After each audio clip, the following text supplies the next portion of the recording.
और हमारे सहयोगी कुमार गौरव भी सीधे हमारे साथ लाइव जुड़ चुके हैं संसद से। कुमार गौरव, ये इस्तीफा उसके बाद अब सवाल यही उठ रहे हैं सबके जहन में, अगला कौन? तो बीजेपी में क्या हलचल दिखाई दे रही है? अगर समझें तो हम कुछ नाम दिखा भी रहे हैं। क्या मनोज सिन्हा का नाम सबसे आगे है? कौन सा नाम सबसे आगे चल रहा है फिलहाल?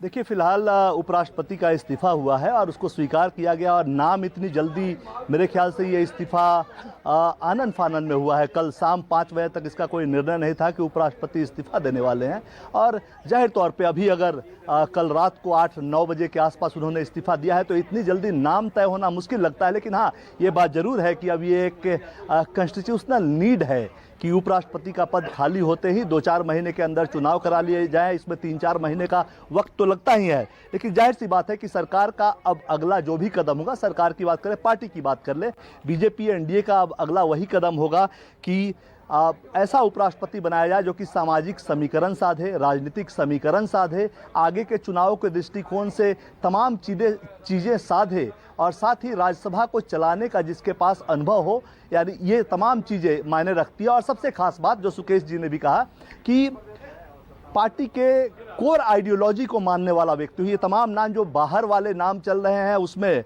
उदाहरण के तौर पे जगदीप धनखड़ सीधे आए थे, गवर्नर बना दिए गए थे पश्चिम बंगाल के, और वहाँ राज्य सरकार के साथ उनकी लगातार ठनती रहती थी। उसके बाद जब उन्हें उपराष्ट्रपति बनाया गया तो कहा गया कि उनको अवार्ड मिला है कि राज्य सरकार को उन्होंने परेशान करके रखा। ये तमाम विपक्ष के लोग इस तरह की बात करते थे। अब उनका इस्तीफा हुआ है, उन्होंने कहा है कि मेडिकल वजह से हुआ है, मेडिकल कारणों से हुआ है। लेकिन सीधी सी अगर बात अगर स्वास्थ्य कोई अगर कारण नहीं है, कोई राजनीतिक वजह है, तो ये बात जरूर है कि उनके कई सारे ऐसे बयान इससे पहले रहे हैं जो सरकार और बीजेपी के लिए खासकर असमंजस की स्थिति पैदा करते रहे हैं, असहज बनाते रहे हैं। इसके अलावा जस्टिस वर्मा का जो मामला अभी चल रहा है, उसमें आपको याद होगा पिछले सत्र में ही उन्होंने इस मामले को लेकर प्रोएक्टिव रोल निभाने का प्रयास किया था, जो कि एक तरह से सरकार का काम है, सांसदों का काम है, सत्ता पक्ष और विपक्ष का काम है। इसके अलावा न्यायपालिका और जजों को लेकर लगातार उनकी बयानबाजी वो करते थे, जो कई बार सरकार के लिए अच्छी स्थिति पैदा नहीं करते थे।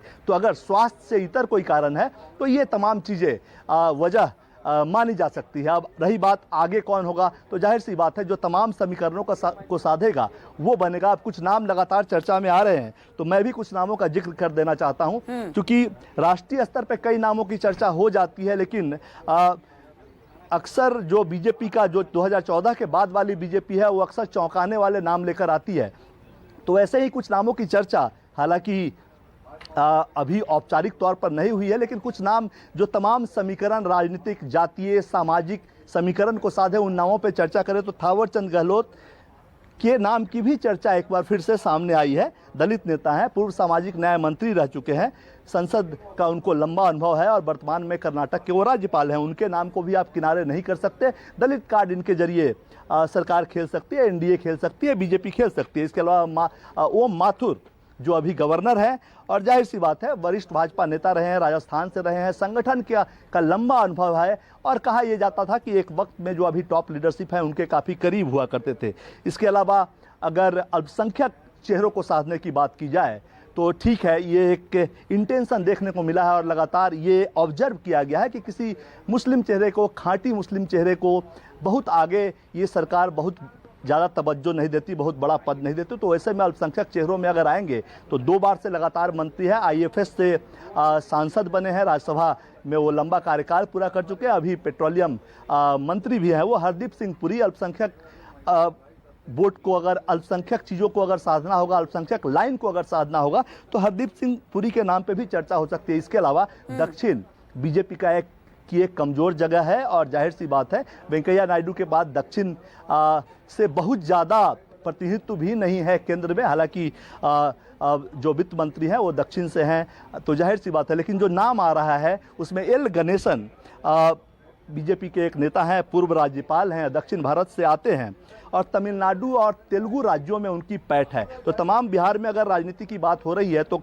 साउथ में भी आप केरल की बात कर लें, तमिलनाडु की बात कर लें, उन जगहों पर भी बीजेपी को राजनीति साधनी है। तो तमाम ये चीज़ें हैं, ये तमाम वो नाम है जो तमाम लोग बता रहे थे नाम। उसके अलावा ये नाम भी हैं जो सरकार के नज़र में आ सकती है, बीजेपी की नज़र में आ सकती है कि इनको उपराष्ट्रपति के पद पर बैठाया जा सकता है, क्योंकि असमंजस की स्थिति या सरकार के लिए किसी पद पर बैठा हुआ कोई व्यक्ति कुछ बयानबाजी करता है और सरकार के लिए या संगठन के लिए असमंजस की स्थिति पैदा होती है, अच्छा उससे माहौल नहीं बनता है, तो वो कहीं ना कहीं दिखता है कि ठीक है, कहीं से बाहर से लाकर आप किसी व्यक्ति को बना दे रहे हैं जो बीजेपी का जो एक तरह से कह सकते हैं आइडियोलॉजी, उसके हिसाब में 100% फिट नहीं बैठता है। आपकी ठीक है, मुद्दा आधारित समर्थन आपको बहुत सारे लोग, विद्वान लोग करते हुए नजर आते हैं, लेकिन जो पार्टी का होगा, जो कोर का होगा, जड़ से जुड़ा हुआ होगा पार्टी से, वो तमाम पार्टी की भावनाओं को भी समझेगा और उसके अनुकूल कार्य करेगा। तो एक बात तो तय है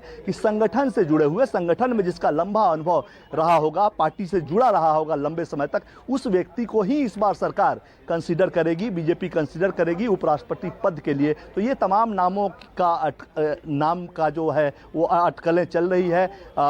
कई राज्यों के समीकरण को साधने की बात हो रही है, उसमें दक्षिण भी एक महत्वपूर्ण इलाका है जहां बीजेपी अभी कमजोर पड़ी हुई है। तो तमाम चीजों पे अभी चर्चा, इस पे चर्चा आगे होगी।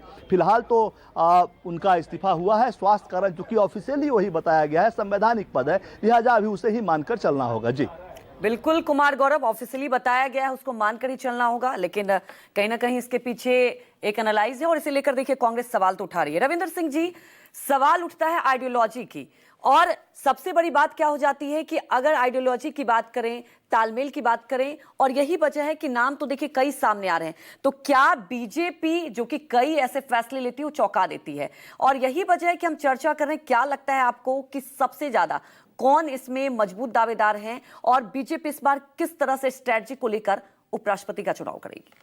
देखिए, आइडियोलॉजी की बात का तो मुझे लगता है बीजेपी ने पीछे छोड़ दिया है। आइडियोलॉजी वाला तो मामला, अगर जगदीप धनखड़ को उपराष्ट्रपति बनाया है तो आइडियोलॉजी से तो कोई मतलब नहीं है उसका, क्योंकि जगदीप धनखड़ की तो शुरुआत ही जनता दल से हुई, उसके बाद कांग्रेस में गए, तमाम पॉलिटिकल पार्टीज में वो इधर से उधर जाते रहे, जो भी पद मिला उसको उन्होंने ग्रहण कर लिया।